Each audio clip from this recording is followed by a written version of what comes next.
Hi అండి. Welcome to మా ఇంటి వంటలు. ఈరోజు మా ఇంటి వంటల్లో హెల్తీగా రాగి పిండితో బ్రేక్‌ఫాస్ట్ రెసిపీ చూపిస్తాను. టేస్ట్ బావుంటుంది. అలాగే సమ్మర్‌లో ముఖ్యంగా రాగి పిండి బాగా తినాలి కదా!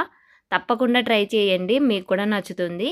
ఈ రెసిపీ కోసం ముందుగా స్టవ్ మీద ఒక పాన్ పెట్టుకొని 1:30 కప్పు వరకు వాటర్ వేసుకోండి. ఇవి బాగా మరగనివ్వాలి వాటర్‌ని.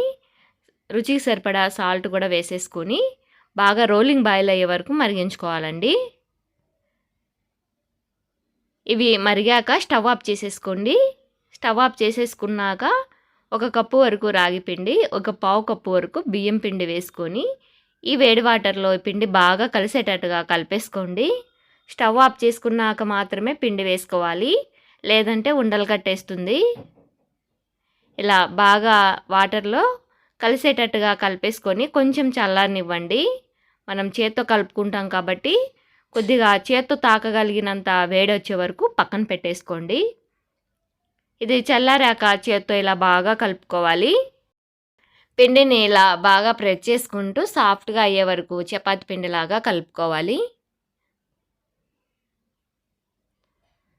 ఇలా కలుపుకున్న పిండిలో నుంచి కొంచెం పిండిని తీసుకొని జంతికల గొట్టంలోకి పెట్టేసుకోవాలి.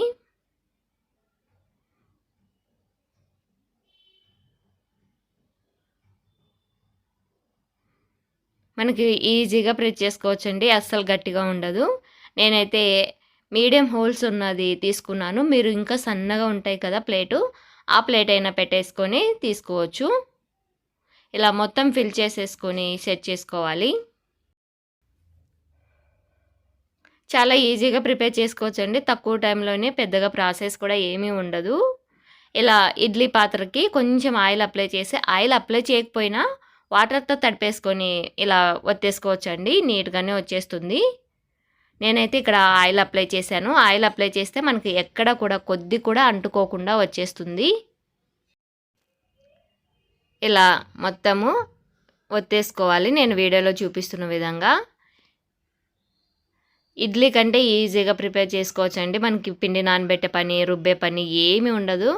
చూడండి, జస్ట్ అలా వేసేసుకొని ఇడ్లీ పాత్రలో పెట్టేసుకొని ఒక 15 మినిట్స్ పాటు మీడియం ఫ్లేమ్లో ఉడికించుకుంటే సరిపోతుంది.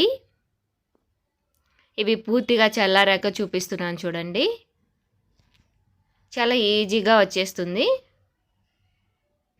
చూశారు కదా, చక్కగా వచ్చాయి. ఇప్పుడు వీటిని సర్వ్ చేసుకోవడమే.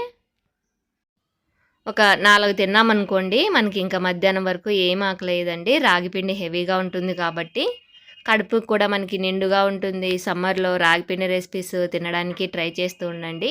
టేస్ట్ కూడా చాలా బాగుంటుందండి. పల్లి చట్నీలకైనా మనం సర్వ్ చేసుకోవచ్చు, లేదంటే ఇలా టమాటో చట్నీలకు కూడా చాలా బాగుంటాయి. మీరు కూడా తప్పకుండా ట్రై చేయండి. ఎలా వచ్చాయో మీ ఫీడ్బ్యాక్ని కామెంట్లో చెప్పండి. రెసిపీ నచ్చితే like and share and subscribe.